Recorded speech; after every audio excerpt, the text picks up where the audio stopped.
Perfect. Morena. Everyone, starting. Hoi, hoi. Sorry, Madam Chair. Yeah. Gary. Oh, I've missed you, John. I've missed you, mate. Lovely photo of your belly full. Oh, God, it's heavy. Yeah. Okay. Good morning, everyone. Morning. We'll start with a Karakia from Best. Tu tawa mai ki runga, tu tawa mai ki raro, tu tawa mai ki roto, tu tawa mai ki waho. Ia tau ai te mauri tū, te mauri ora ki runga I te katoa. Come forth from above, below, and within the environment. Vitality and well-being brought together in harmony. Amine. Amen. Well, thank you, Beth. All the best. Well, it looks like we're all here, so there's no apologies. We'll move on to public forum. Can we have Tracy Bell?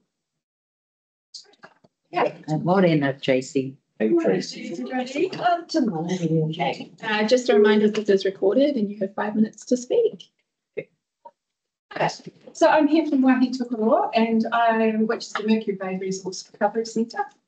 And I'm particularly talking about a campaign that we currently have running in the community. Pretty exciting. So we're calling it single-use free Mercury Bay, so suck free is the idea. A little more impact than the lockdown. Yeah.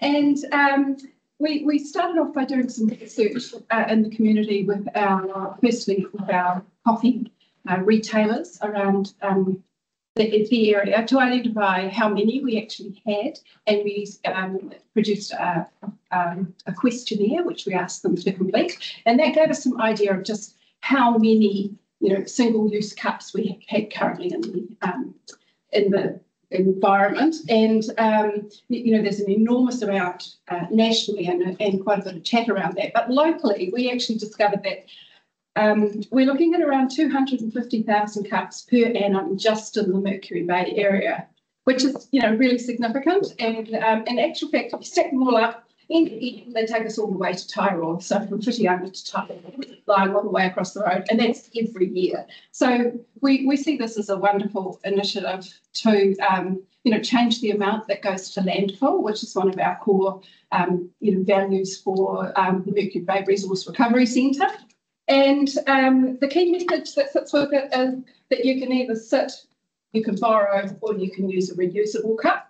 Obviously, from our cafe perspective, the energy that comes with people being in their businesses is really useful, and it takes away the reusable. And then in terms of reusable, it can be anything from a cup library, which is reusable ceramic cups sitting in a cafe. It can be these, it can be those, it can be, any form of reusable is really good. This ties into the bigger picture of reuse, refill, and we have Plastic Free July coming up, so we're aiming to get the initiative well established by that time, leveraging the wider community messaging that goes with that. These particular cups, they're called chunky cups, and we're talking to our local retailers about them. They're $10. They're double skinned, or whatever that's called, warmed, and so you can hold it in your hand without needing any wrapping around it or anything like that.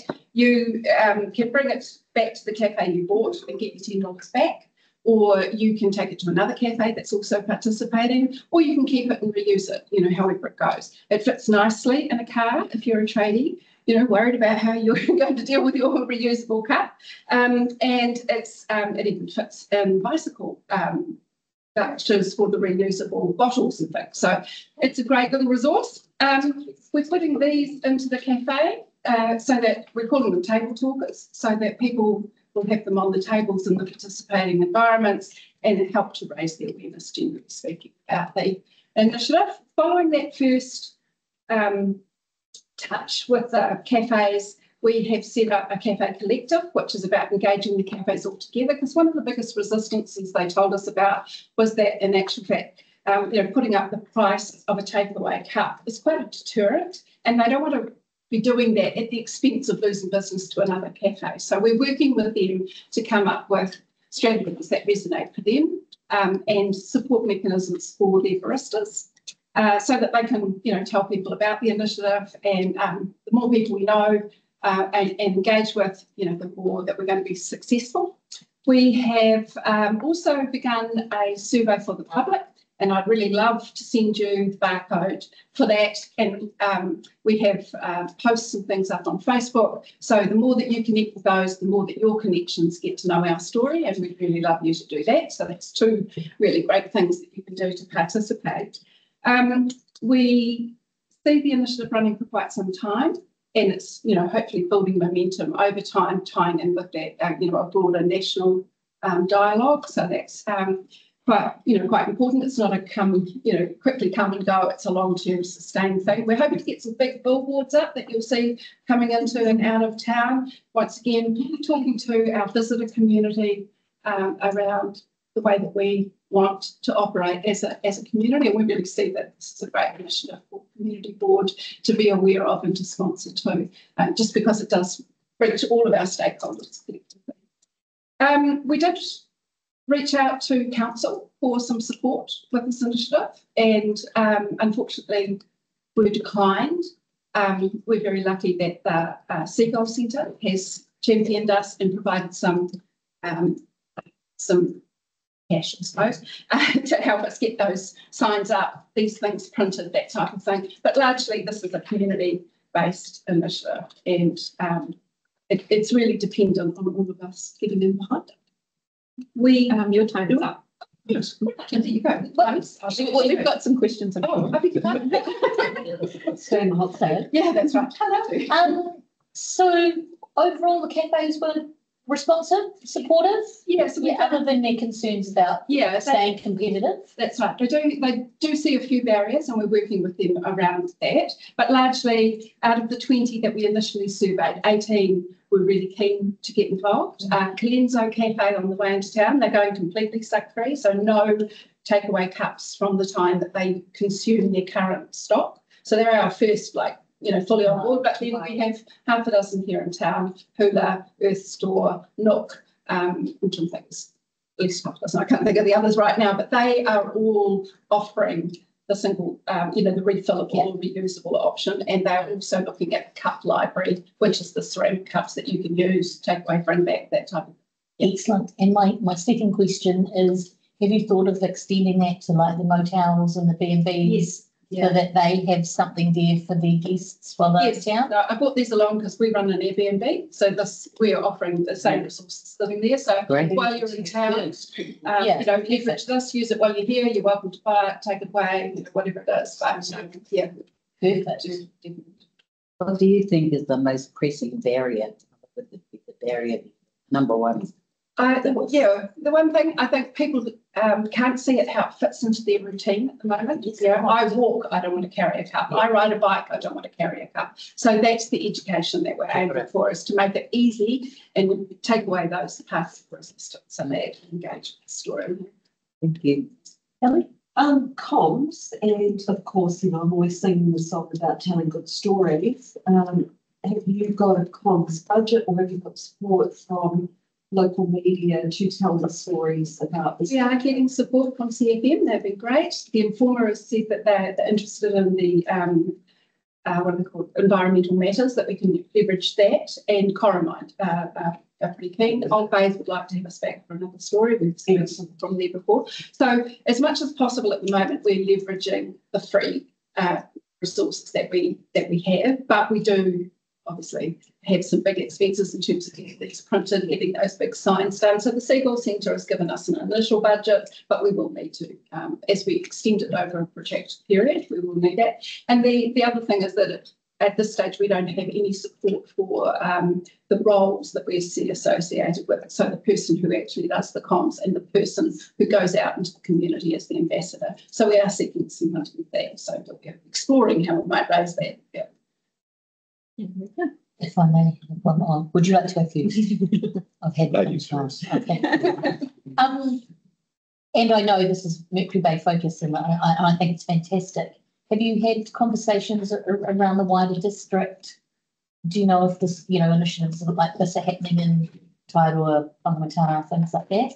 So The council, we discovered that the council through the waste management manager, it's that a proposal was actually raised to get a person to take on this role. Unfortunately, we weren't included in that dialogue, but we did submit a proposal and were declined. So that we felt that was really unfortunate because obviously we've done the work to engage with the local community. We've got surveys up and running. You know, there were a lot of ways that we feel that we could have contributed, but we actually didn't have that opportunity. So that was looking at the eastern Waikato region, so Matamata Pi Karakia to suggest. Thank you. Thank you. Through the chair now, and I have to ask this as a question, so let me put it this way. Have you seen some of the international campaigns on the removal of plastic from everyday use around the place? And have you sort of thought about broadening out the messaging, into that area as well? Yeah, that's a great question. Thanks for that. So we particularly looking for ways that as a community group we can engage our community in much bigger messages. So refillable, reduction in plastic generally, reuse, all of those pieces come together. So we're tying into Refillable New Zealand, the Repair Cafe movement, Right to Repair. You know, there's quite a broad, as you say, initiative generally, which is global. You know, ocean to sea, there's a wide number of those. So wherever possible, we're identifying how we can tap into them as wahi tokoroa and also as, a single use or reusable campaign. And Plastic Free July is an example of that. So for us, this is an initiative that sits in a much broader picture. So, Can we afford to announce the contribution to just educate people about the dangers of plastic, consumer plastic, or the styrene, so as part of the education of perhaps why they should use not paper ones that have been hot water on them and inside. Yeah, so I think other plastic water bottles.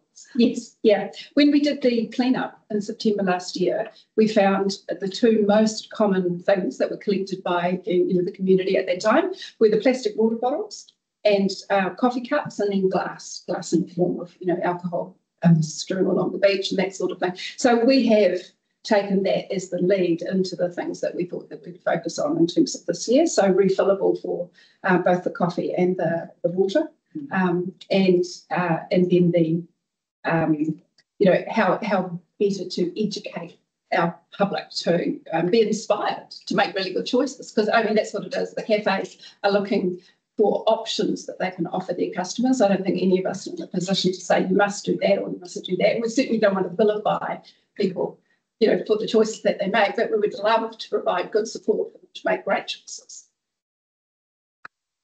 It's just me as a health practitioner, really trying to educate about all the plastics. Yes, Anything.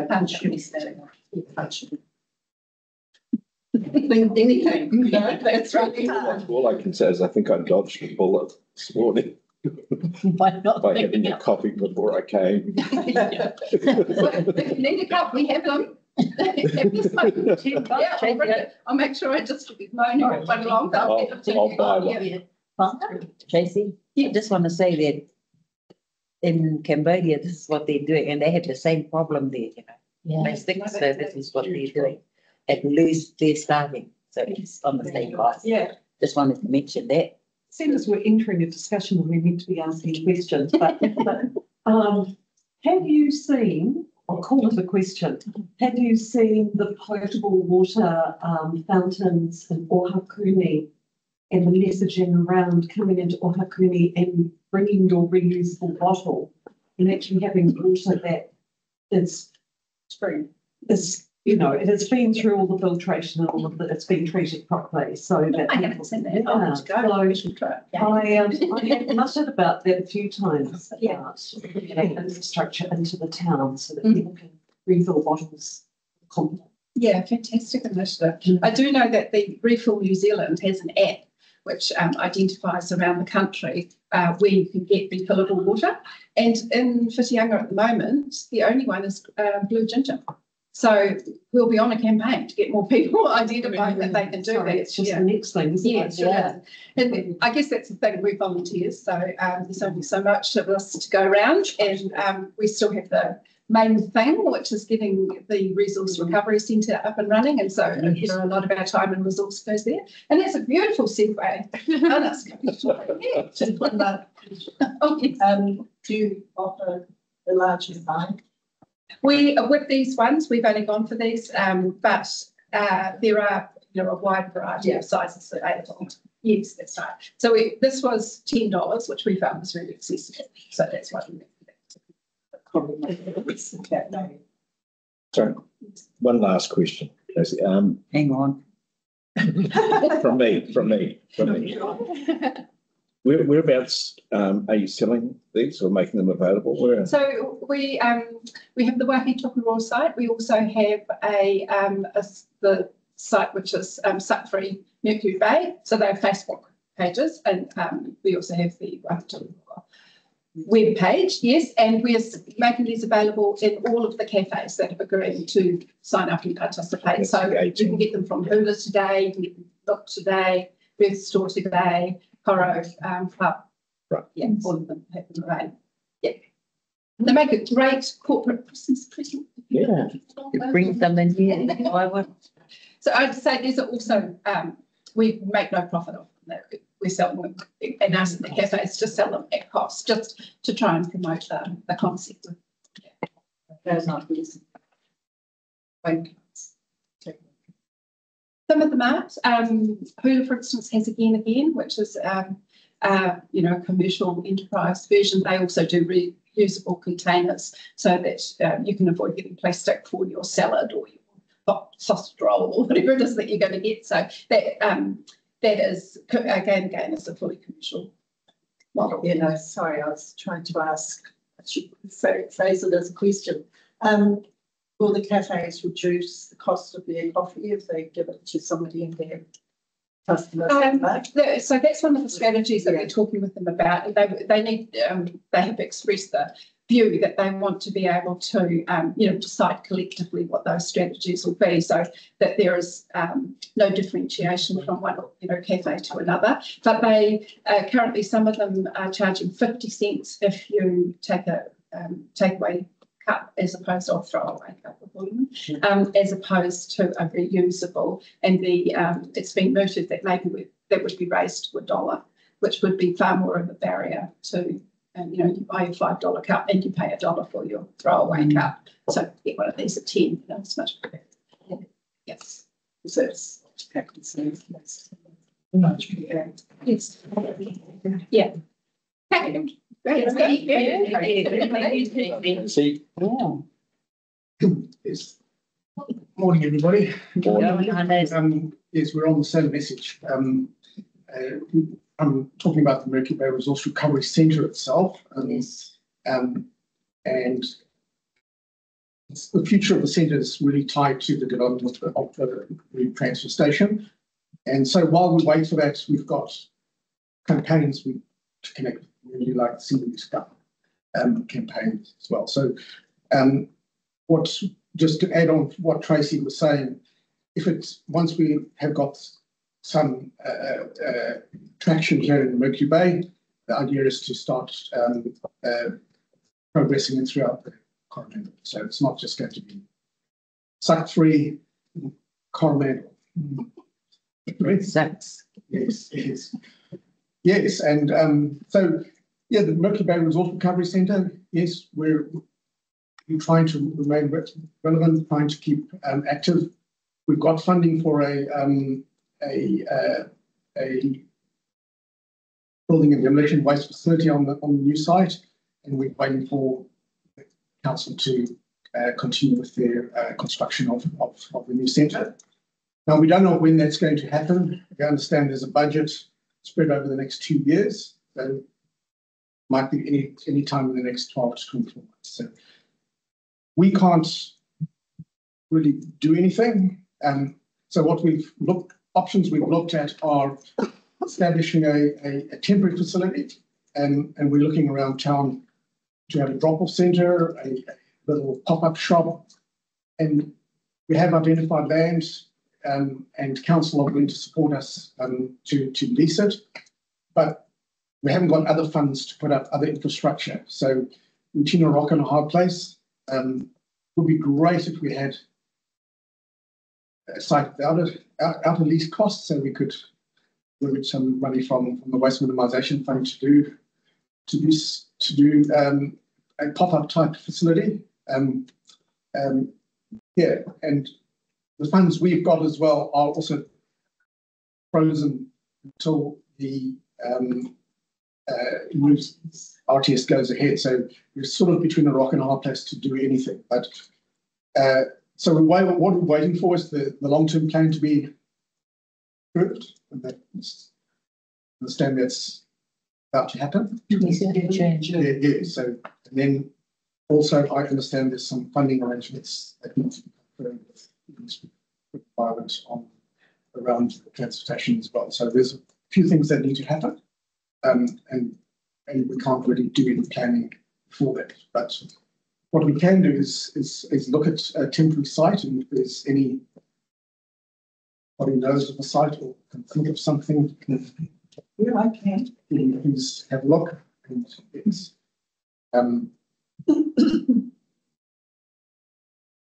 Beautiful. Sorry, Yeah. Any questions, Rita?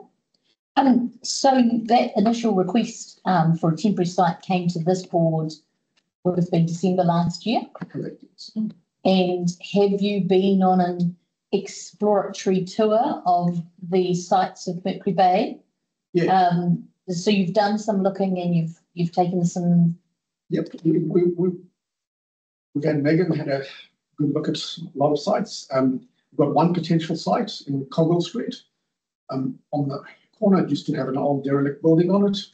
Hunter's house. Yes. So it's actually really reasonably well placed in terms of access, traffic, Yes. etc. So it's actually not a bad site. It's got nothing on it though, so we'd have to put pop-up type facilities, a container type shelter as a shop, which we can reuse on the new site. Unfortunately, that comes with quite a hefty lease. Right. Council through the Waste Minimisation Fund are happy to put money towards that, but it's sort of feels like the money's sunk into a commercial lease rather than let's look at, is there a council site somewhere we could use? We have explored the transfer station, but at the transfer station, we could only really get a drop-off facility. We won't be able to get a retail. We need a retail facility to fund what we do. through the chair, you asked about number 2 Month Street. We have, and the answer is that there are some constraints around using it. I haven't gone into a lot of detail on it, but I understand there are some constraints. So the answer to us was no. So we have looked at it. Well, I never take no as the real answer, unless it's not in writing. So it's. Do you think 2 Monk Street would be a workable site for you? If you look at it, it's reasonably central. It's got reasonable access. So as a temporary one could work. Yes, could work. Doesn't have to be large. We've opened drop-off facilities at Tairua, talking to my Seagull Centre hat on, Tairua and Pawanui, and those don't have to be very big. Shop, we don't have to have it particularly large. It's only a temporary nature. We don't have to make a ton of money, but just need to cover costs. So yes, it could work, we think.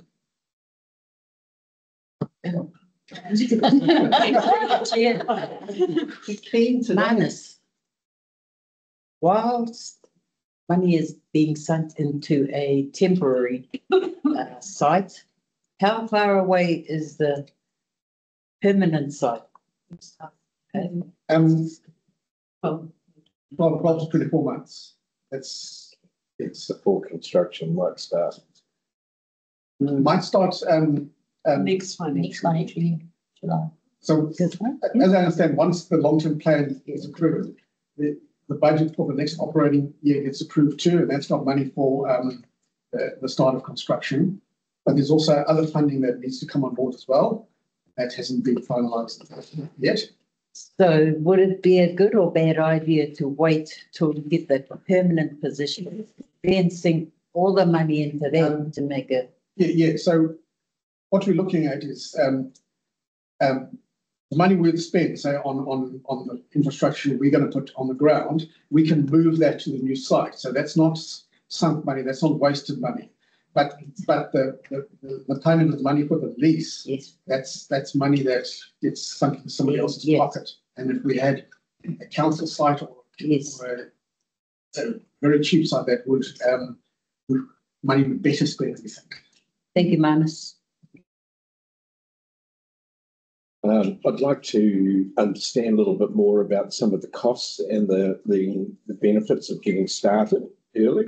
So obviously that produces some revenue and actually builds awareness. So would it be a possibility that you could actually put a couple of models together that would look at that scenario of what an interim step would look like and, financially for you?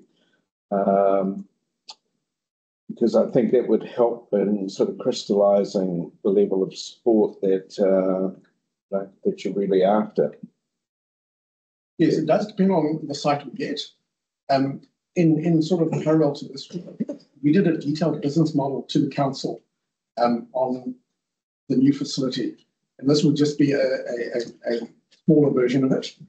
The costs involved are really, number one would be any lease costs, that would be one of the costs, and then the other would be would have to staff it.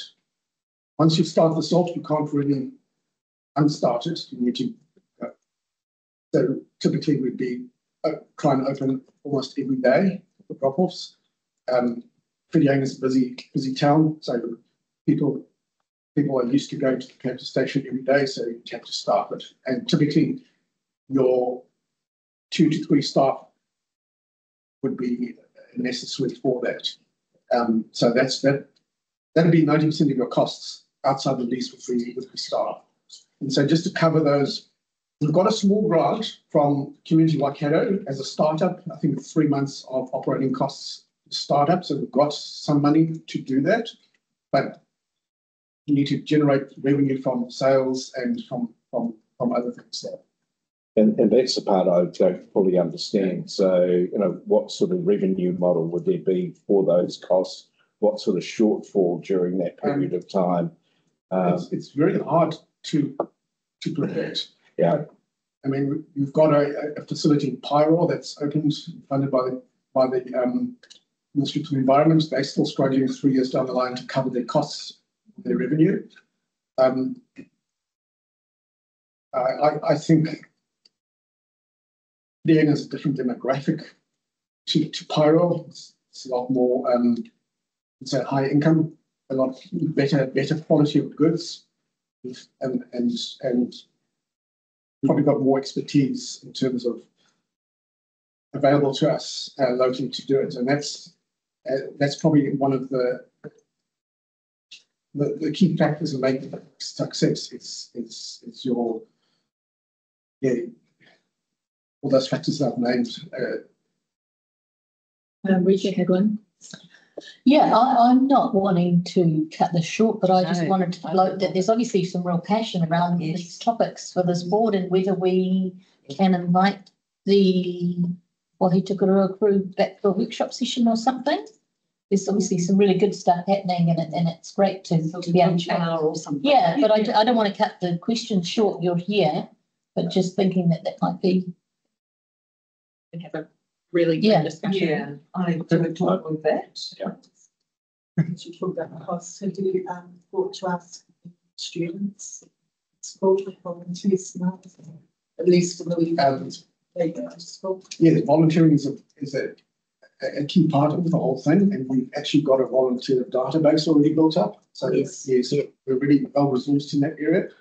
The idea behind what we're going to do is divert stuff from landfill, create affordable goods for the community, create jobs, and education component. Because your young one at CL was a student, wasn't he? Correct. Yes, Now it's employed. yes, we've got a range of employees feeding into the volunteers feeding into the system in the same model. Yeah, yes. And I think Mercury Bay is well resourced with volunteers. Yes. Is it welcome? Number 2, out here, I just want to know why isn't it suitable? There's planning issues Yeah. and That's a question for us to ask. yes. So we've asked the question, they said no, so we done. Just Mana.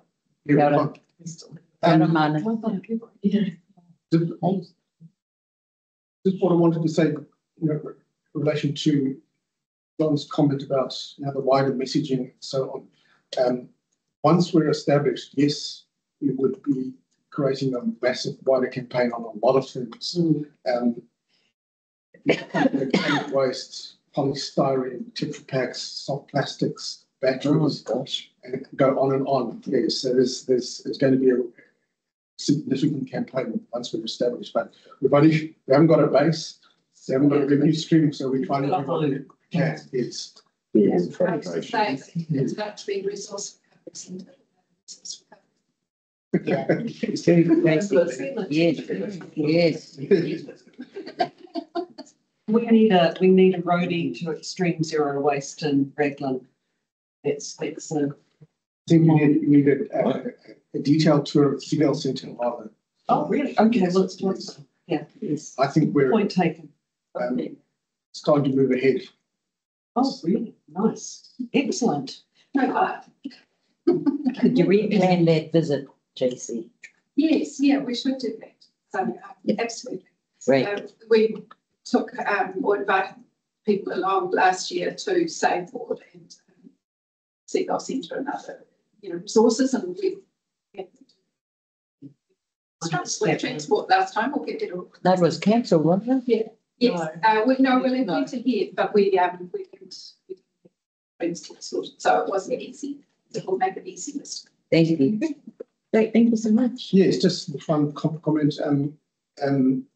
There's very exciting things happening in the CL Centre in the waste minimisation front. So in the next few months, we'll make that clear. But it all fits into the greater. Paying quite more. Yes. Let's look on the roadie. Can we, have a road trip to Thames Yes. and see how it looks? Well, we're Doing tomorrow. to Thames, but I think as a board, it would be a great, Yeah. maybe on a networking day. And the idea is not to reinvent the wheel, but to Yeah, use just, what they've done and replicate Totally. it here on steroids. Kia ora mana. Kia ora mana. Thank you.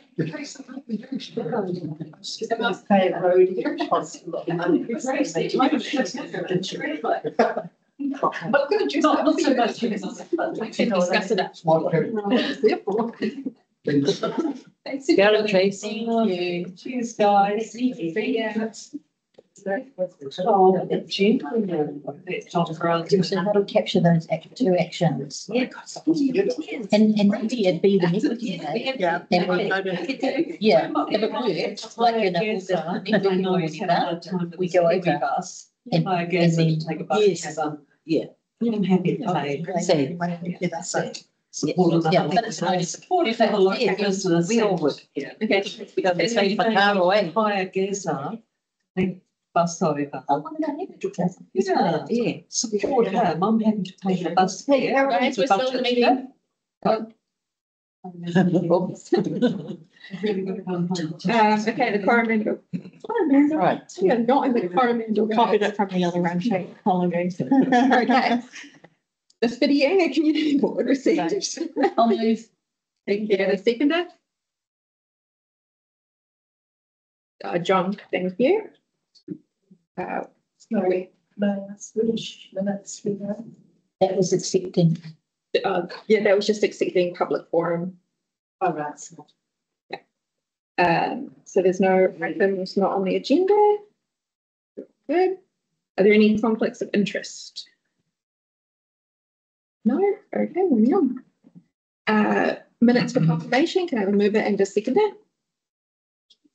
Through to 17th of April 2024 is the I'll 1.6. And I'll second.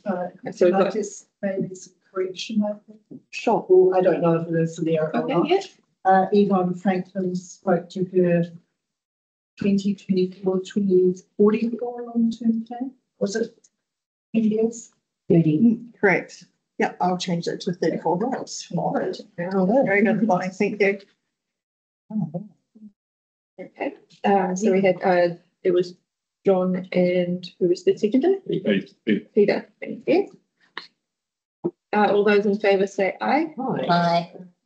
Any opposed? No. Okay, motion carried. So now we've got the Stormwater stakeholder groups minutes for receiving. Can I have a mover and a seconder, please? I'll move that. We've got Dally I'll second that. and Peter. I've gone through the ones I attended and verified their true record. Okay. Anything else? No? Okay, all those in favour say aye. Aye. Any opposed? None? Okay, motion carried. The Whitianga Information Centre. Are there any clarifying questions for staff? Yeah, Kirsten. Okay, with Kirsten online. Any Morning, Community Board councillors. I'll take the report as read. Sorry, I'm not with you. I'm at home with the flu. Sounds like it. Yeah. So we went out for expressions of interest in relation to the 3-year funding agreement for our community board. We had one application from the current operators who I think are doing a fabulous job.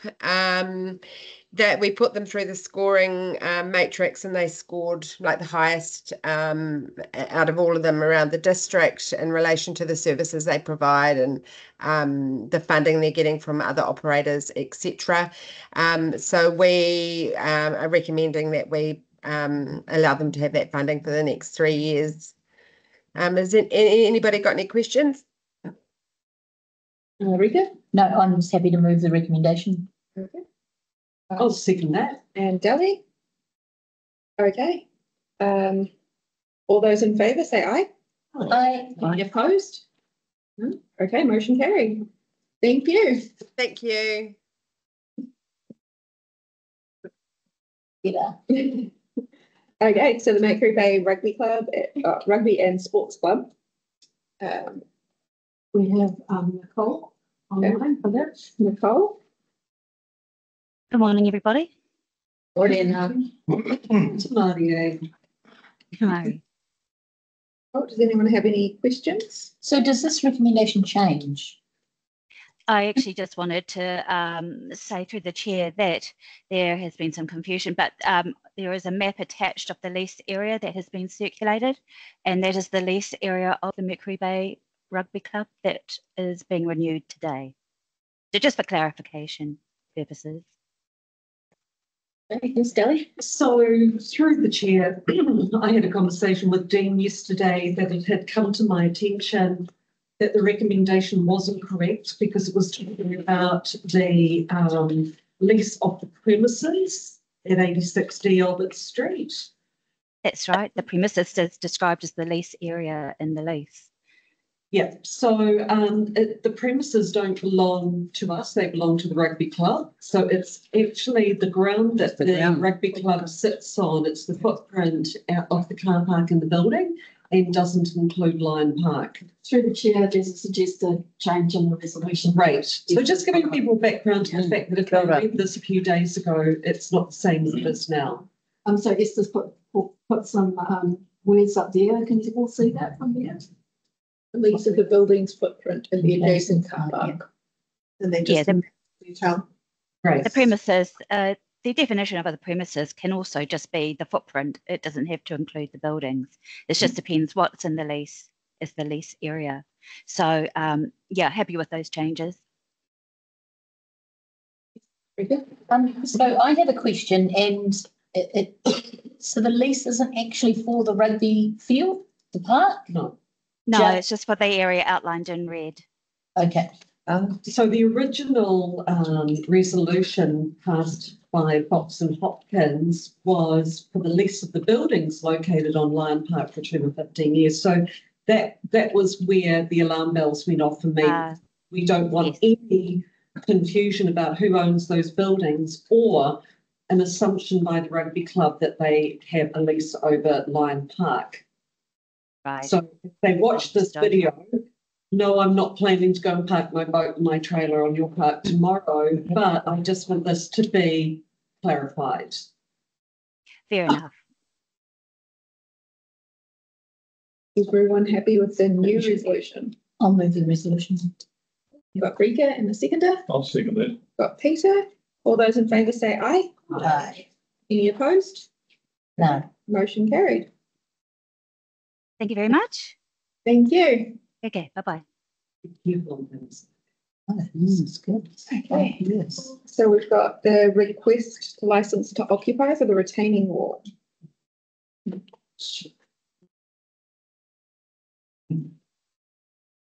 Morning, everyone. Morning. So, yeah, this is a standard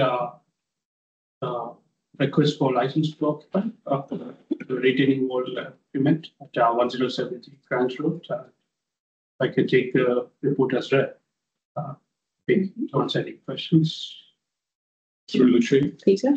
I see proposed to make it a 99-year license to occupy, but on a special condition that you can terminate that 99-year license on 3 months' notice.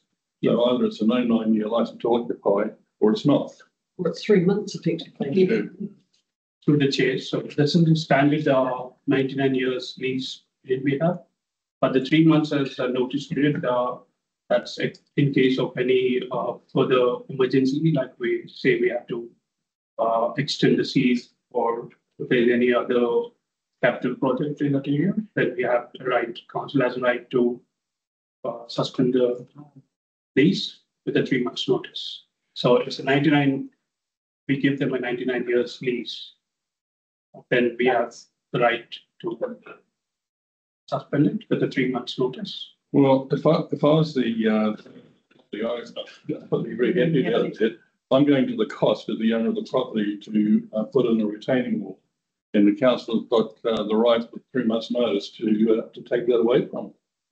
Yeah, but once this agreement is passed and the legal team, both the legal teams from the property owner and the council legal teams, come to this agreement, so they are aware of this clause. They're happy.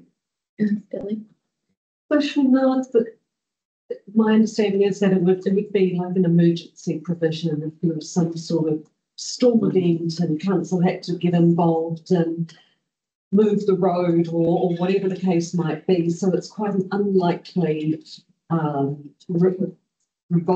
revocation of that lease under extraordinary circumstances. So the landowner would feel quite confident that they have that lease with a really extreme event that happened.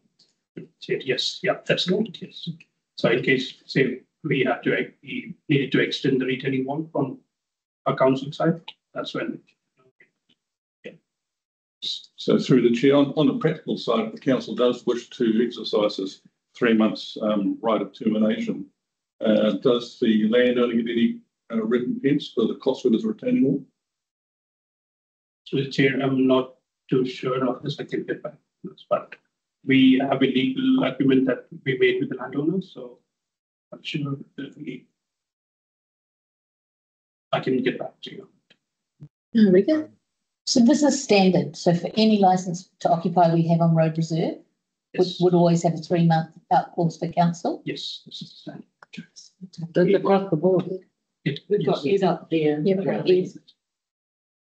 If I may, through the chair, if council has to make use of the 3-month notice period to undertake works, it would be a situation where, as has been stated before, it would be probably emergency works, uncommon as well.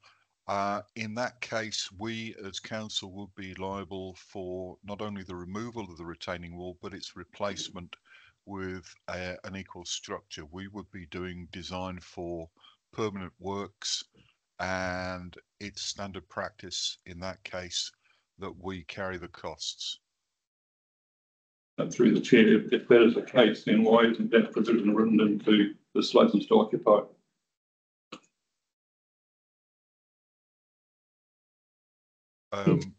Through the chair, it's a standard condition. The works that we would have to undertake would be covered by various acts, and the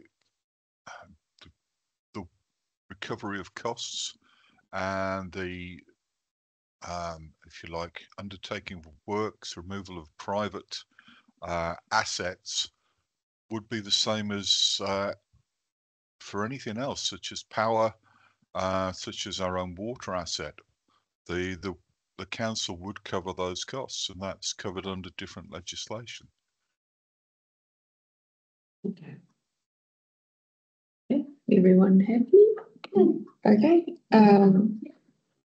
We have a mover and a seconder to receive the motion. Just a general comment. I actually agree with Peter. I think if those obligations are there and they're in some form of legislation, then it should be noted so that it's really clear for the benefit of all the parties. But I don't believe, I'm not so concerned because I know the intention would always be there for the council to do that. But I think as a good practice, it should be clarified so it's in there. That's right. Equal. Do we note that somewhere? Or? There's a trick and put it in my notes. Is that something that gets written into the actual agreement? Through the chair, that is normally part of the actual agreement that's agreed by both council and the other parties involved. And through the chair, Ed, how is that normally recorded, that agreement?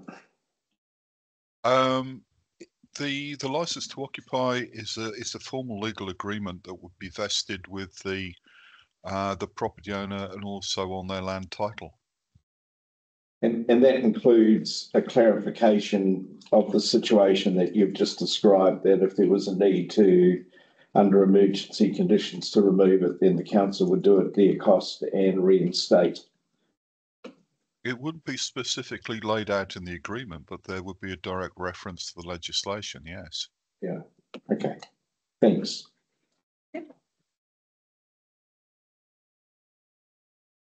Any further questions on that? No? Okay, do we have a mover and a seconder? I'm happy to move. I'll second. We've got John and Rika. All those in favour say aye. Aye. Okay, any opposed? I'll oppose. If I have my vote recorded, please. Okay, Peter. Okay. Great, thank you, Ed. Thank you. So the Matarangi Community Trust. I can speak briefly to that report. And Rika will obviously know more detail about it, being that she is one of the ones who is already on that panel. So in 2019, the community board were approached by the Matarangi Community Trust to become the appointments panel for their trust. At the time, Rika was put forward and Ross Healy was put forward at a later date. Their 5-year term is up for renewal, and both of them have shown their willingness to stay on for the next 5 years. No other names have been put forward, and both the Ratepayers Association and the Mercury Bay Community Trust have both supported those two people remaining on the panel, on the trust, sorry, on the appointments panel. Let me get the wording right. I'm happy to move. Yeah, I'll second. Okay, we've got John and Delly. All those in favour say aye. Aye. Any opposed? Okay, motion carried. Rick, we're not opposing.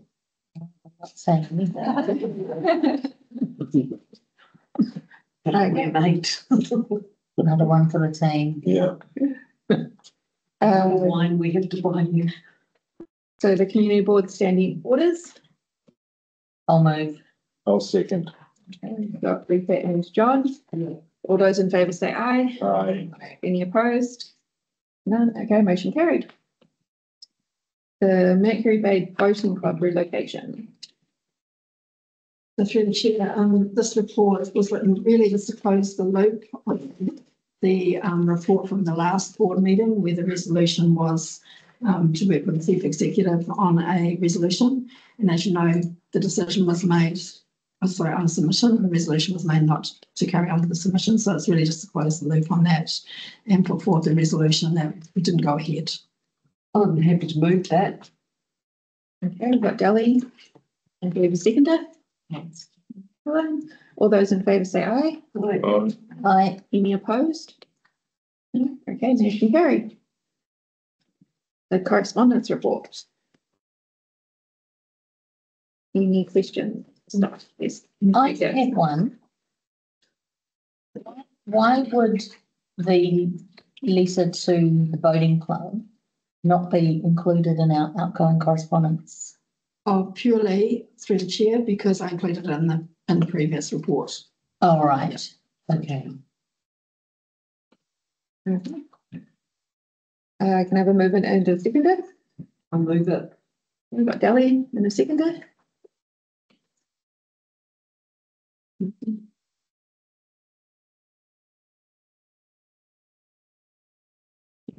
Oh, yes. Sorry, Yes. I thought someone moved it, sorry.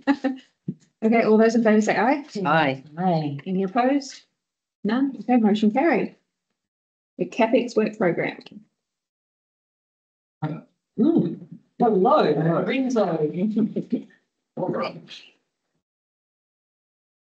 Okay, so I'm taking them as read, and maybe useful to start with some good news highlights. Here, and then perhaps you can ask me questions about particular projects. There's quite a few of them. So particular highlight is for the Whitianga stormwater network improvements along Cook Drive. It is about to be finished for the end of the financial year. So it says in the report, it says middle of June. It'll be more like the end of June. It'll be wrapped up this financial year. The good news is that one, it's been done, and two, that we're going to have an underspend of that by about $360,000. Nice. Nice. Okay, so it wasn't out of cycle to be fair, but through the risks didn't, a lot of the risks didn't eventuate. So there you go. That's good. Cool. Coupled with that, we've also got the same team working on the Whitianga Rising Main extension at Stormwater Lane to sort out that long-term odour issue. That is also being done by the same contractor, two separate contractors, but the same contractor, and they are also looking at finishing at the end of June. And that all wrapped up, which has been a long, both these projects have been around for quite a while, so it's good to see that they're actually finally being completed and Yes. see the benefits. That has got a cost saving of around about 400. It's reported here about 495,000, but I would say it's more like 480,000. So, total, you're talking about sort of $850,000, which we didn't need to spend on the risk contingency of both projects. So what was built in to the long-term or annual plan for those costs? What's in our report? Some of it was out of cycle, Yeah. though, wasn't it? Yeah, but that's cycle. That's yeah. So as well as reporting that we're not spending the full amounts of those budgets, that there was that came out of an cycle. Right. Yeah. Both of them. Correct.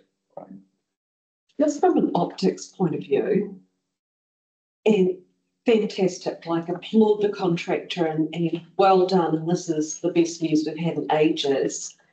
It has come to my attention personally and from another member of the public. Yes.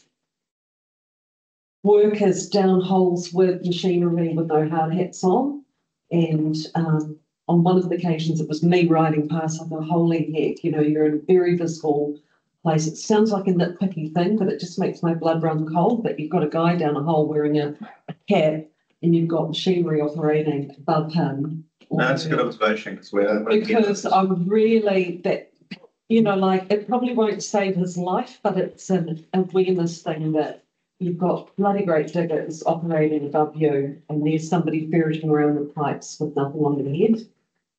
So someone raised How often was that? I've seen it personally twice, and a member of the public mentioned it to me, and I was going to ring them up and I thought I'm going to sound like that person, but it just Karen. My blood runs cold when I see that. It's sort of. I feel like the Karen's going to be right here. Thank you for bringing that to my attention, because the health and safety we take pretty seriously. Yeah. And there are, you know, we do a range of site audits, and the contractors, there's a strong culture of health and safety. So I'll bring them to attention. Yeah. Because the office is really bad. You're doing such a good job at doing, you know, this was Cook Drive on both occasions that I saw, and somebody else mentioned it to me.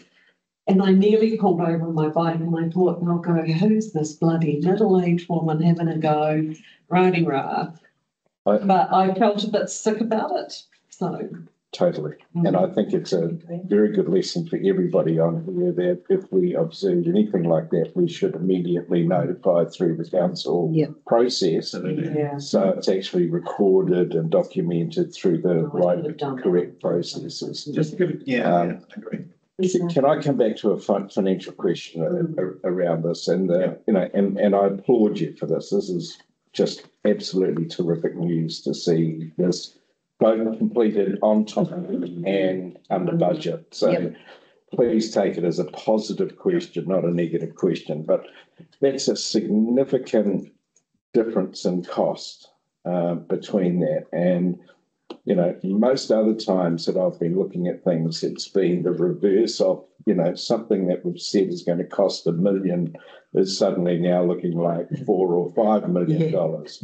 And yet we have here something that we said was going to be 1.8 million or 1.5 million, and now 1.5 and 1.1. I understand about budgeting for unexpected events, and understand that that's a very prudent way of managing projects to build that in. But have we just been a little bit risk averse through this in regard to what we were estimating for it? It just seems a very large variation. I just wanted to try and understand why we're that different. So when we're setting the budgets, it depends on how much information you've got. So since we had the benefit of out of cycle, they went for an out of cycle because they knew pretty much what because they went up to tender wasn't possible. So they actually, I think the out of cycle was based on the tender results. So the project managers assessed the risk associated with that project and put a financial number against that, which is about 20-25% of the underground nature of the project.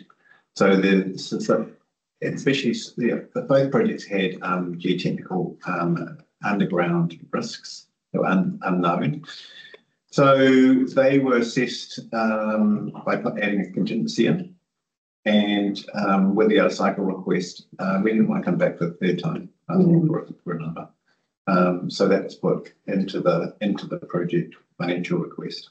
It's a fine balancing act, isn't it? It is hugely, because it can almost deter you from going ahead with the project or delay it, versus, you know, accepting that on every project there's an element of risk, and you allow for that on the basis of a normal contingency. Because there's currently 3 years.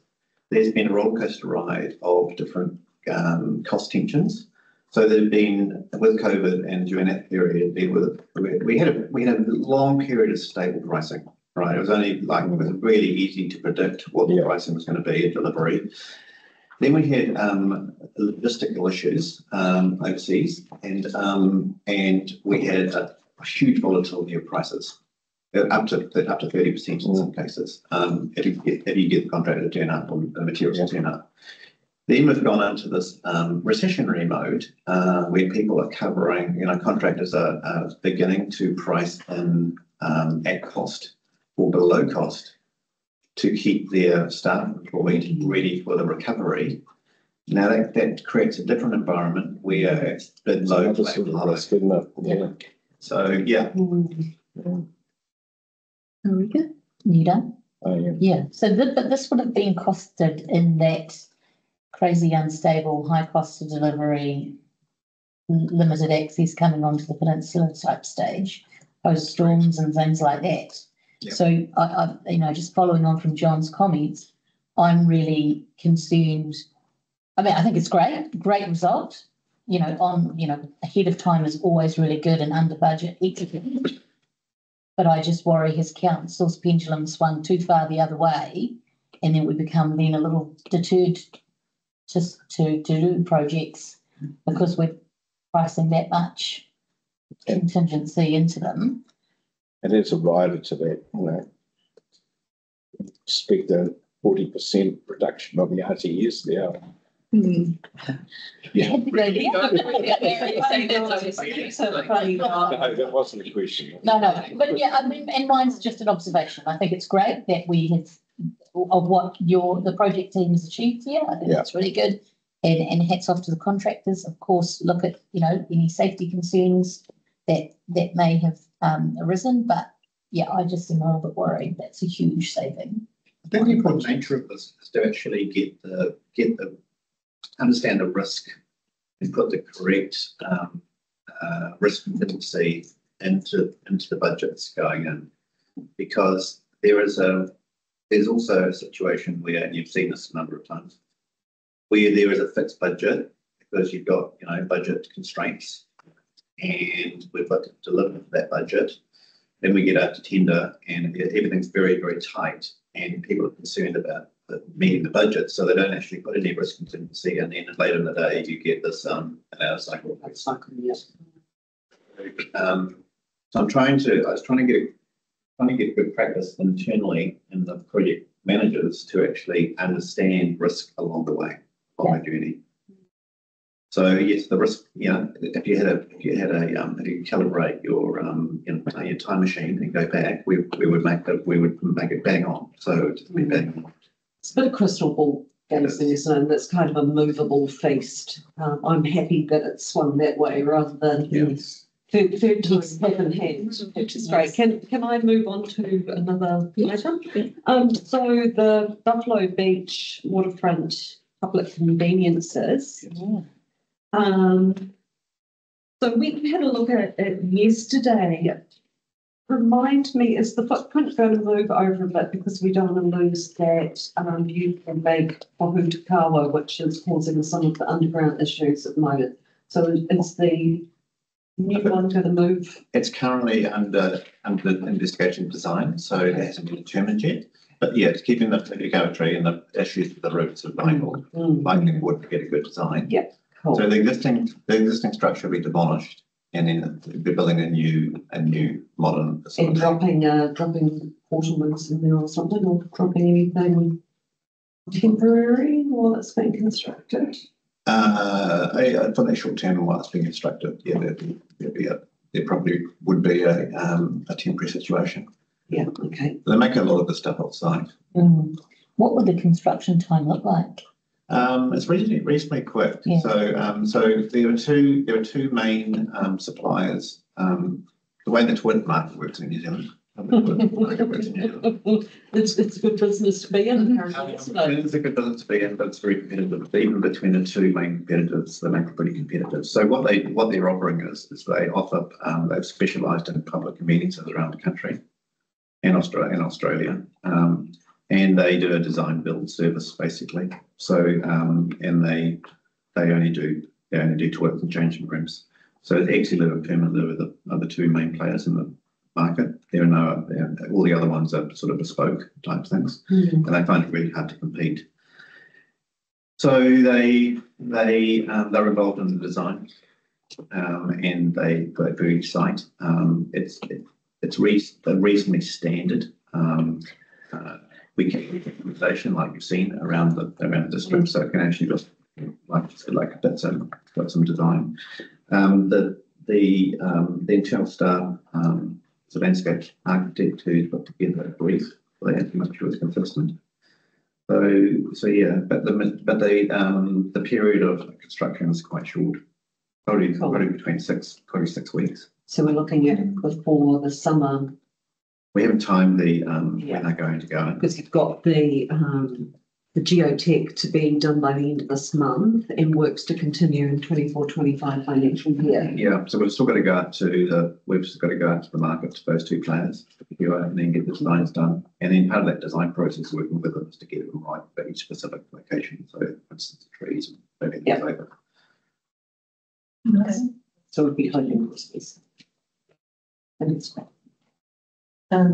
will it be in similar line to what Tyra? As far as visuals? The visuals, yes. Yeah, it's kind of a nice sort of theme to be. So because there are actually bus toilets, we can get a consistent theme across it. So when you're driving through, if there's a tourist driving, you can actually recognise that. Without the and aesthetic. Yeah, sorry. I'm sitting here bubbling because I'm wondering whether to bring this up now or at the end in regard to John Ward wanting some toilets up at the bike park because of the increase in numbers up there, going up there now. Talking about decommissioned toilets. He says he doesn't want $100,000 toilet or anything. He just wants, what has the council got in stock that can be recycled, reused to put up there? So just bring it up now or later. Good point. Yeah, that's pretty straightforward. Yes. So through the chair, I have had a conversation with John about that as well. And one of our first conversations was the fact that there's no wastewater connection really close, so it would need to be an on-site disposal situation. We're talking about decombustible. Decombustible. So yeah, we have been talking about the options on that site, which are a little bit more challenging, not being in the urban area. In the meantime, I mean, is it a go or is it a not? That's what he wants in it. It's not a, are we there yet or what? Is it possible? Because I've got to go, I've got to tell him. It's the technology that might be different depending on the cost. Well, if those toilets have been decommissioned and still usable, where's the cost? Just taking them up there, and if it's going to be, compostable toilets. The infrastructure for those toilets, flush toilets, would be different to what a compostable toilet would need. And they don't have the infrastructure out there to plumb in water and capture wastewater. But can they be what do you call the word? Yeah, that kind of thing. Like portable sunny dunny, something like that. Use them. Instead of having have the nice seat though, but it still be like a sunny dunny. Yeah. For the areas that haven't got reticulation services, it's quite often we put bolted toilets in. But because there's bolted toilets around the peninsula. So when at Kopu, when you come what toilets, excuse me? They're called bolted toilets. Basically they're like a permanent water loop.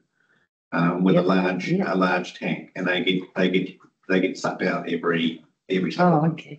But that does exist. Plus something that works up there. He kept emphasising that they don't want $100,000 toilet. They just want some toilets that work for the people who go biking and walking and visiting there, which is a lot at the moment. Just simple. Next time next time we go, so at Kopu, the bridge. Yeah. If you turn off into Kopu, at the start of the Hāhei Rail Trail, Yes. there's a vaulted toilet there. So How do you it's just spell it? vaulted. Vaulted. It's called vaulted toilet. It's a standard toilet, but you'll Like see a big it's vault. a long drop. It's Yeah, I've never heard of it before, sorry. Didn't have that. It's like glorified long. Oh, okay, yeah. Yeah, that's okay. I And the know where it big is. vault is like a big vault. Yeah. Yeah. Yeah. Ah, yeah. So I've got. What can I tell John? Please, he'll be ringing me up after the meeting. Well, you may suggest to him that it'll probably be similar to the one at Kopu Bridge. Yeah, no, that's and okay. you can About see that. actually getting the toilet. The funding was put together with high level estimates. These are budgeted amounts. So there's a big difference between the budgeted amount and actually what we're going to spend. And it's a portfolio of toilets. Some are underfunded and some are overfunded within that portfolio. So I think if I can, Bess is asking the question, can the pans from the old Buffalo Beach, the current Buffalo Beach toilets be gifted or given, like I guess they'll just be demolished and binned, can they be given to the bike park because they have a team of very, very clever people that will potentially make something, but they just need something. Is that right? They just want physical toilet. Yes, that's it. I think Is that something we would do? what I've heard the answer is no. And because it's different technology and you need to have a different type of toilet altogether, which is a complete unit. Is that It's a complete unit. It's basically, it's down to who's going to own it. The bike park. Then you get into health and safety and stuff. Who's going to clean it out? Yeah. So through the chair, just to finish my question, the solution that you're suggesting sounds very practical. Is there a budget for being able to do that? So would the bike park be able to have access to one of those toilets on their site that would be funded by council?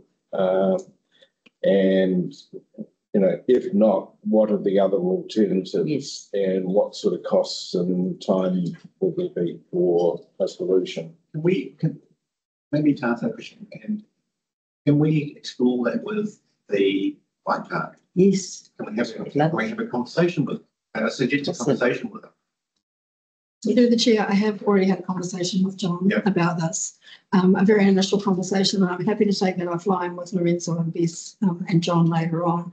Our initial conversation looked at, because his first question was, does the wastewater pipe go past that we can connect to, which would be an easier and a cheaper option because you don't have to do an on-site system. Unfortunately, the answer to that is no, it's quite some distance away back down at the wastewater treatment plant. So then we have talked about consenting for a flush, all bells and whistles flush toilet. Who would own that, the cost of the consent and the cost of that kind of thing. We didn't explore the vault option or being able to use any equipment from anywhere else. So happy to reconvene that conversation and look at some other options. So just through the chair, I think the question that I would have is, we're prepared to put one in at a place like Corriglen, where there are a number of people. Equally, there's a number of people enjoying similar facilities at the bike park. So from a consistency point of view, it should be treated very similar. And, the last thing we want are people going behind trees and using... There's people with children. Yeah, and so it seems like a really sensible thing. And I guess the frustration that I'm feeling for Bess, because it's my own frustration, is a straight answer would be really good in regard to what can be done. Is there budget? Is there not budget? Does that mean that it would have to be treated as a special request? And if it is a special request, then it's got to go through council. So we're talking a 6-month process before we're likely to get an answer. It's just trying to put it into a practical outcome that we can clearly communicate. Well, with our conversation yesterday, All John wants is something simple, like that pan thing where the truck comes and empty it every month or whenever they do that. So he's looking for simplicity, something that's not going to cost a lot of money. Yeah, that's all. I think that's the other question. Are they just looking for one, or do they want 5? They currently have 2 portaloos, I think, and the numbers of people using the park as it's so successful is increasing exponentially. So the portaloos, when I talked to John, he didn't feel like they were the option going forward. That needed to be something more permanent. And again, so he's looking for just 1 pan or 5 pans? Well, I think we need to take that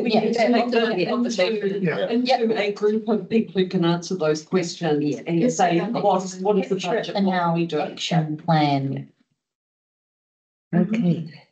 Yeah, so we'll, through the chair, we'll carry on with the conversations. At the moment, it's unbudgeted, but when we come back, we'll give you some options around how we can step it forward, what different budgets could be used, whether that's use of discretionary or an annual plan, and we'll try and set it out in terms of the time frame. Excellent. I probably appreciated that they've already 2 portaloos here, so. Yeah, well, I think there was 6,000 to 8,000 people going through. Now it's 18,000 people going through. So that's what it's yeah. And he talked about if an option from council, for you stop.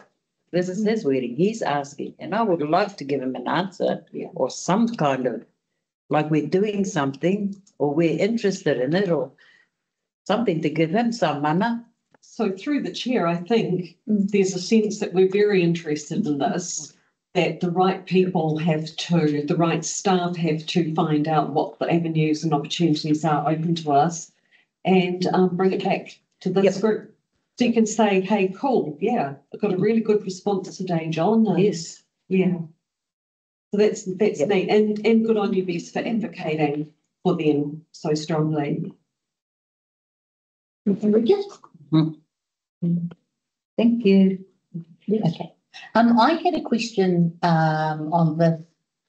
It's not about the boat ramp at Omara Reserve, but my question, Heather, is around. I asked you.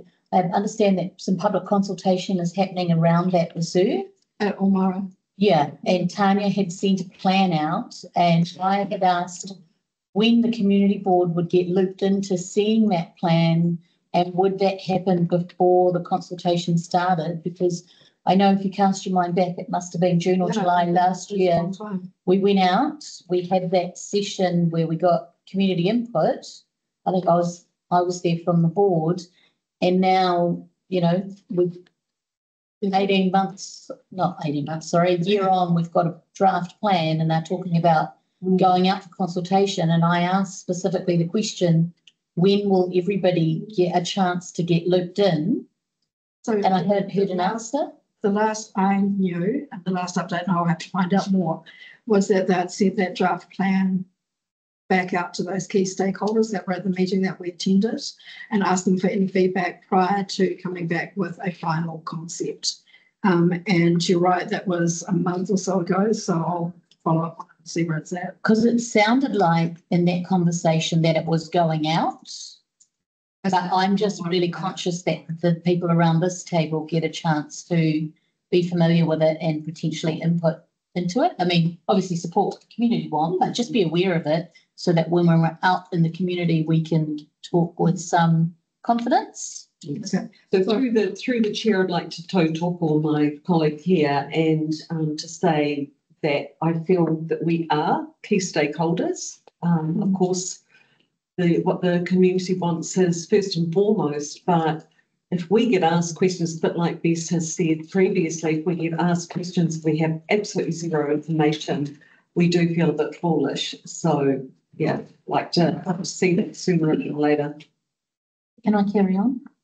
No, I've got more questions. Yeah, you go. You might be able to see. I'll bring it up. Bring it to the.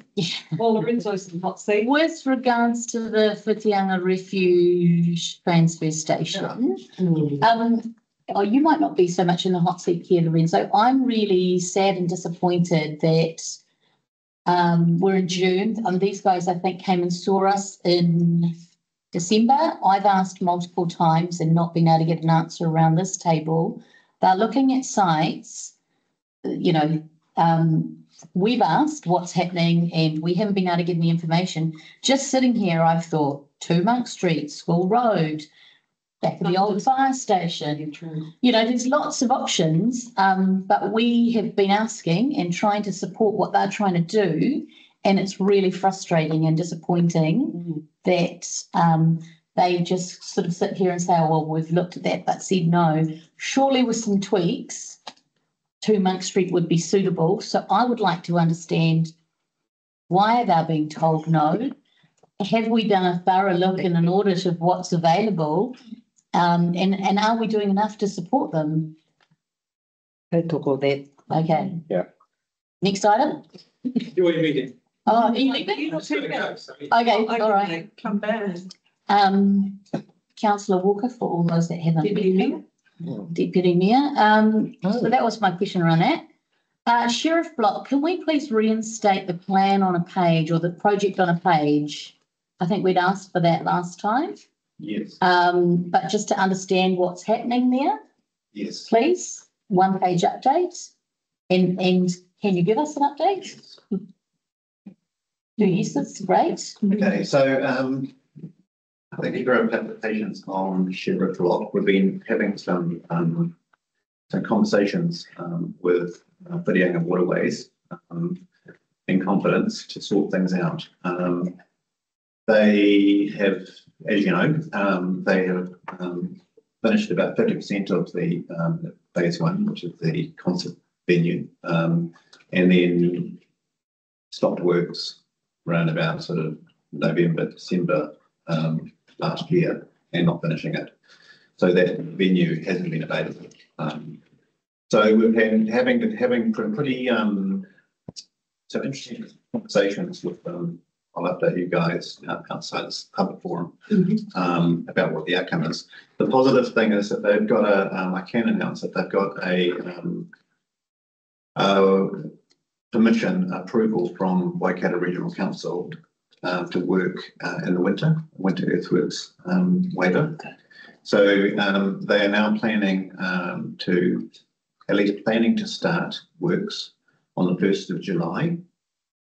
Which year? This year. Next month. That's cynical. Next month.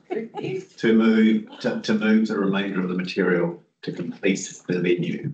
On time? No, that would not be no, on time. not on time. So the weather plays its part. So if it's dry, they'll get quite a bit done. But they're moving 12,500 cubes of topsoil. They need to get it compacted, shaped, compacted, and stabilised. There's a large amount of risk associated with that. They are showing willing by actually restarting up again, which is great. They have a contract to do that, right? Yes, they have a contract to do that. Is it the land opposite Basca Cafe restaurant that they've just put the red and orange? I'm not sure where this chair is coming from. If you go down the bypass, it's that giant mound on your right. Oh, okay, because they're starting earthworks there. Something else. Oh. So they are intending to start, which is start up again, which is great. But the reality is that because of the risk associated with weather and getting it established and grasped and getting it all sorted out, the venue for the Greenstone event in January will be the existing venue to give them certainty. The thing, and then there's very high likelihood and quite a bit of certainty around having the venue completely ready well ahead of the following year. That's what we're working. But contractually, they will need to have it ready for this January. We're going to talk about. We're going to talk. I'd like to talk about that. We can pick this up. Okay.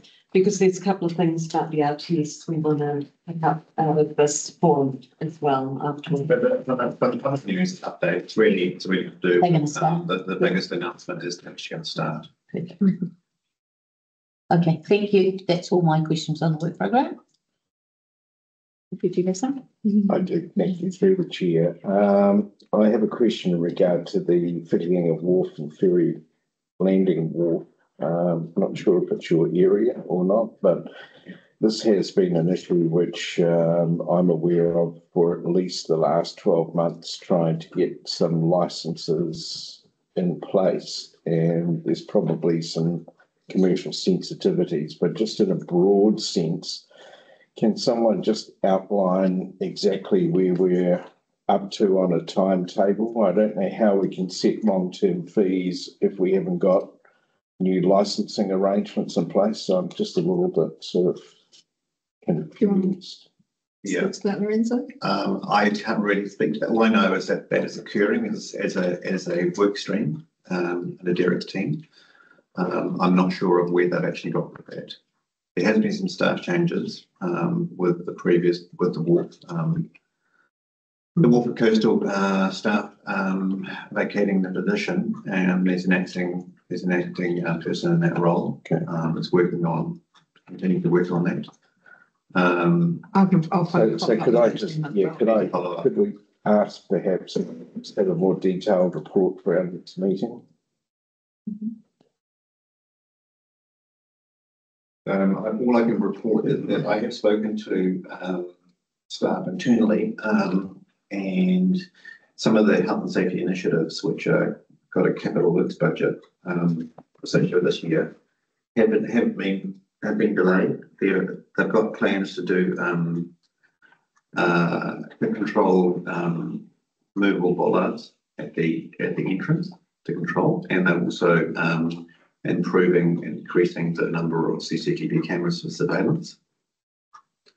So those are being planned at the moment, but it's likely they're going to be put into it'll click over into July, and early July we'll start putting those in. It's just the basic thing that worry me here. For example, I understand that some of the people that have supposedly had licenses are now just being asked about liability insurance, and so we've got boats tying up there which don't have insurance, which just from our perspective, from a council perspective, does not sound very sensible to be allowing. So I just, the whole thing seems quite loose and in need of this process, and it seems to have taken a very long time to get where I'm not quite sure we are today. So I think that's around the whole wharf. Providing that we. I'm sticking around to talk about the bigger picture for Whitianga. Right.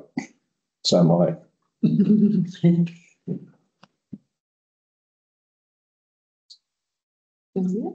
Because just through the chair, I'll just remind the board that when the agendas go out, there is an invite from governance, and also I sent an email earlier last week about if there's items on the work programme report you'd like to see Lorenzo or the author find more about, or give a greater level of detail. If you just let us know beforehand. A really good example was at Tyrell Pawanui this week, where they wanted to know more about the Corey Park TIF toilets, and so the project manager, Glenn had been able to get from the project manager the plans, put them up on screen, blow them up, talk through it, that type of stuff, and that was really well received by the board.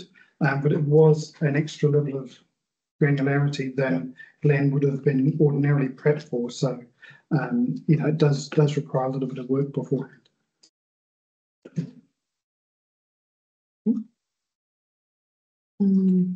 I have a question on 2 months through. It says no further works, but in the last meeting we asked for reports. I'm just wondering about that. Through the chair, there is a report coming in. It doesn't say it. Yeah, I didn't notice that it was on the work progress and the action schedule. I apologise, but yes, I believe there is a report being discussed. Just being mindful that we don't have a property manager at the moment, so it's been escalated to general manager as well. So, yeah. And the final one, not for today, but can I just ask for an update at the next available opportunity in regard to the Cooks Beach tennis courts, please? You've just seen the email.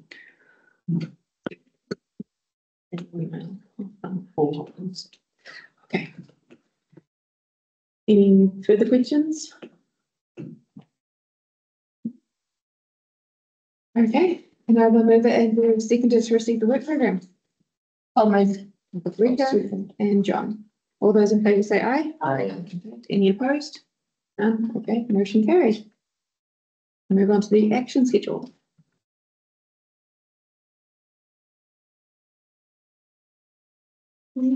Any questions?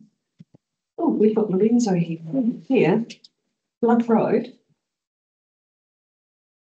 Had that meeting with Korapunu and Matarangi ratepayers. Requested Chief Executive consider setting up a working group. What's happening with that? Anyone know? Anyone? Ever? Oh, you go. You go.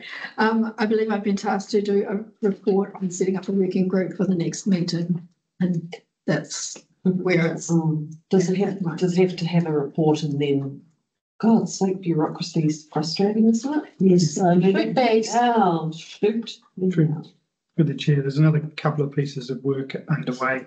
So some of the councillors will be aware. Ian Morton and Lorenzo have been helping look at the way that we look after our projects. One of the pieces of work that Ian has now turned his mind to, given that we're near at the end of the LTP, is how council supports community-led projects. And so this is one of the projects that we're looking at as being a bit of a role model. And we're trying to construct how the roles and responsibilities would lie so that there's clarity for ourselves and the groups that we're engaging with. And so we're in the middle of that piece of work now. We haven't quite completed it, but it's going to be an ongoing example of that. And so, yeah, and then as Heather said, we're looking at a report for the next meeting or the August meeting, but targeting the July meeting. So I just think with our action schedule, like we have the request here from Waihi Tukurua as closed, and I think that we need to really look at these things because we heard from the community group today that it's not closed. Finding a temporary site is still a concern for them. And I just think that because I do worry that these things get closed and then fall off and they kind of fall off our radars. And I think the same at the top there for the basketball replacement hoop. That's closed. I walked past it this morning. It's still the old hoop. Yeah. I know that the things are in train, but actually I think until the action is done, I wouldn't agree that it's closed. It's almost like a light green and not a green, if it's like colour coding. And also, as it may 2024, Waihi Tukurua have not decided on the location. Not really accurate. They've got some locations there. But they're looking for a council location where they don't have. They're looking for support around that, and the one that they've identified is very, very expensive lease. So they have identified some locations, but there is ongoing support required, whether it's financial or resource consent to put a crossing into Mung Street. So I would see something now. I would see something like Bike Park's request for support on toilets sitting here. It's come up at this meeting. We need to have a conversation about it. We need some support from staff. This is in my mind how I would see this working. And, I just don't want to see it fall away. I want it to be captured and stay here until it's completed. Yeah. I might be wrong. Perhaps we need to put the colour code in, sorry. Yeah, through the chair, the action schedule isn't there to be an ongoing update. So that's where the difference is. The action is being done as in passed on to staff to then go and do the project or do the whatever it is, the meeting, etc. So that's how we're being directed to use the action schedule. I mean, I could certainly re-raise it with my manager and just see if we can make some progress here. I think listening to the group today, this just doesn't feel aligned with what we're hearing. So I'm just not sure. I mean, feed that back and just see what the outcome is. In my choice of words, I feel, this is me, no one else. I feel like they're being mucked around and I think they're feeling it too. But that's just my word, sorry. Dean? Yeah, through the chair, just looking at the use of the action schedule as described, and then the use of the CAPEX report with the other information updates. What we can do is a little bit more carefully, if we, rather than close an action and it's gone, we should be moving an action into the other information updates. Yeah. If the board has agreed that it's a piece of work that we should be looking to pursue, then that would probably be the most appropriate way of dealing with it. But then the comment for at least the first month would say, refer the reader to that part of the work program. However it works, Yeah. just it shouldn't say closed and then I guess next month not be there. Yeah. Is all my point is. Yes, Yeah. good point. Through the chair, I've got a quick on the schedule. The entrance says, I just want to make sure there's what it relates to. It says work program, a follow-up feedback from the post-summer season and the outcome of the signage in Hāhei. Is that relating to the CD signage that we've had before? And it's transferred to the work program. Yes, Heather. That was the beach access. For the CD. The beach access for the. Which is also in the CAPEX. Well, then we go back to CAPEX, and it's the second to last entry is Hāhei Bollard, and it says no further action is required. So we had a report back saying that the community had been consulted. They were quite happy with the efficacy of the signage that was put in. Yeah. So I think that one's appeared in 2 or 3 different places, but I think that one is that is one that is closed now, isn't it? Well, that's what CAPEX says, but this works program says it's transferred to the work program. I gotcha. But have we had a follow-up with that health and safety are happy? Because that was the initial issue, right? Health and safety weren't happy. Why we had to do complete bollocks. I leave. Just close. Slash bollard signage. The feedback from Penny Clayton, who was the chair of the Ratepayers Association, was very positive about the signage over summer and said there had been no issues. At our last Ratepayer Association meeting with Hāhei, Brett Harris was going to double check with the Ratepayer Association committee whether they had heard anything. I did send him a reminder and he thanked me for the reminders, but everything that I've heard has been positive. So I've had a verbal update. So I've had verbal update as well that it's positive. But I mean, for me, they didn't really even see the health and safety issues in the first place. So I'd just like to know that as a council, we've completed our health and safety part. I can follow up with our parks and health and safety and find out whether they don't get William involved. It's all really. I hear you. We're all listening to cross the T's and dot the I's. Yeah. The community's happy, which is great. Yeah. And I want to know that we're okay. Yeah. That we're covered. Bye-bye. John? The question that is very dear to my heart already, Yvonne Franklin's request and her submission through the long-term plan. Can we also keep the radar on this one as well to ensure that there are some follow-up actions that are undertaken? That I'd like to see the commitment from this community board to seeing that Absolutely through. Definitely want something. Absolutely. I've raised it with Donna Holland. Yes, through the chair, as noted that it went through a long-term plan process. So Yvonne should have had some correspondence and Risk Insurance Committee are addressing that, I believe, their 1st of August meeting. But keep an eye on the agenda and make sure it's there. Yeah, I'd just like to, because it is a local, I know it's a Correspondence-wide issue and therefore it's appropriate to be dealt with through the long-term plan. It's also very much a Mercury Bay issue because of the particular issues that were raised by Yvonne in regard to the units that they have here. So I'd just like to see us continue to have an oversight of that until the resolution is on the table. I'm sure through the chair, I'm sure between me and Heather, we can make sure that report gets distributed as well. Just a reminder that it's on the agenda. Yeah. Do we have any idea of an installation date for the basketball hoop? Is that a question? Do we have an idea for the installation date for the basketball hoop? Is there Really, yeah. Now. No, but I understand that a local company, and I They're going to do don't it forget it, for yeah, which is great. I just wanted to, the Peninsula Engineering. oh, is it written in there? Yes, who can see Dolly? Personal. No, I don't have an engineering company. Construction. Nice to know it's Peninsula local. Yeah, he's gonna install it for free, Peninsula Engineering, Oh, which is really awesome. cool.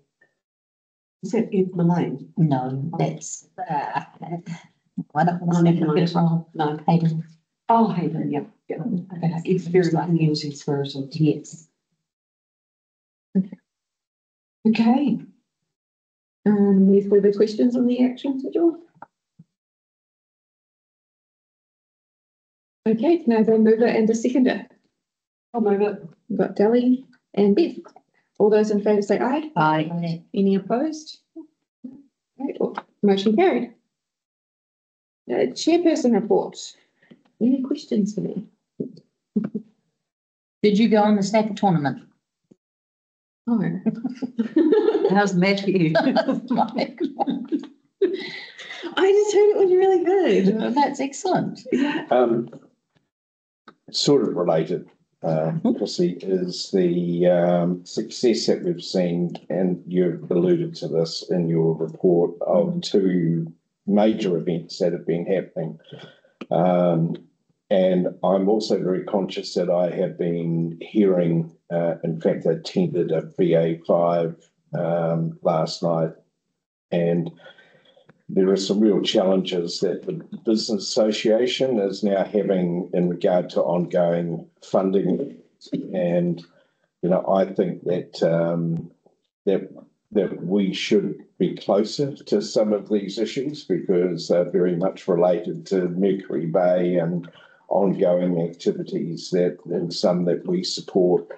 I spoke to a couple of the people who are involved in the Run Fest and the success that there was of that. There were 900 attendees. The cut-off for profitability of that was at 700. So after about 3 years of grinding away at this thing, it has now reached a point where it is an event that will gain further momentum going forward. We've heard about the Kubota and the success of that event, and then we're seeing these other things as well. So I'd just like to see the thought to this group that we take and formalise more a process where we become a bit closer to some of these activities to be able to understand that. And probably the best way with that is a more regular report from Kirsten in regard to events that are planned and those that are taking place. And I would like to see a suggestion go forward to the Business Association that they have a regular slot with us, particularly probably at networking times, to be able to talk about their plans and challenges, so we can try and see how we can do that. And the risks that we run without that and without the funding that they have been enjoying over the last few years is, you know, things like the Santa Parade, the tree, the Christmas tree, all have question marks around them now in regard to their future viability. I love that. Yeah, and the night market. So, you know, to me, it just sort of links together with what we try and do here. So I don't know what others think, but no, I agree. For getting them in quarterly or you know, every other networking. Yeah, and actually have a formal process around, you know, what are your plans, you know, how's the funding, and what can we do to help? What? Because they do support a lot of businesses in the area and our community, bringing lots of events on. I think it also, through the chair, gives you the opportunity. It's like when I was on community board, a couple of years I volunteered at the Ligfoot, and so not necessarily giving money as a community board, but also just saying, hey, I'd like to be a part of that and to talk all the work that a group is doing. So we've got a bit of lead in time for that. Yeah, I agree. Yeah, very nice. I agree. You get them regular. But it's closely into what you've talked about, so that's why I raised it at that point. Yeah. I'd like to move the chairperson's report. Okay, we've got Dali and Bess. All those in favour say aye. Aye. Any opposed? No, motion carried. I move into public. I'll second. So we've got John and Regan. Stop coming. And we hit stuff online.